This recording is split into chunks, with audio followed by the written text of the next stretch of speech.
हाय सांग मैंने नमस्कार जय जगन्नाथ आपण मानकु मोर आ गोटे ब्लॉग वीडियो को बहुत बहुत स्वागत। आज दिन 4टा बाजिला तो वर्षा भी बहुत पकौला, मौसम भी बहुत ठंडा थिला, से भाविली किसी चटपटा खाद्य बन खावा घरे जेहेतु गुपचुप थिला तो भाविली गुपचुप टे बनईदेवा।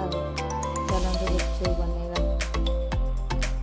सांग मैंने देखु आलू सीझा हो सीझा होगा मो भौणी चोपा छोड़ रखी आठ मो पुओ तार खाइब बोली बसी के बनईबा मुझे खाइबी पचारा कौन खाइबा ना गुपचुप गुपचुप सी पूरा मानने रेडी हो बसीगला खावाई बनाई बनाइए आम देखते सांग मैंने सब सामग्री गुपचुप बनाई सामग्री दरकार सब रखी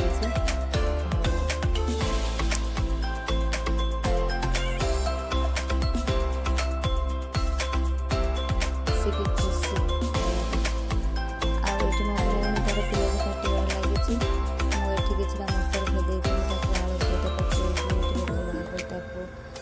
गोल रखीदबा। तापर बादाम किछटा मुझे अल्प नहीं तादेह पकई कि गोलेदबा। गोल सारापर मो पुओ राग खाई पारुनी अलग जाड़ा मुझे काढ़ीदेली अधे। तापर आमर जिते बड़ पिला खाइबू तो लंकागुंड राग अनुसार लंकागुंड पकईली काटिक रखी कंचा लंका भी पकईली भल भाव गोले देकी आम रखा। तापर कि खटा पानी करने किसी खटा को धोईकी गोटे जगार नहीं गली पानी देकी चकर देकी लंका लुण लंका लुण पकईकी गोलेदेली। एटी गोटे कढ़ई बसईकी तेल गरम होला गुपचुप छाणिली छाणिला लाइन पड़ेगा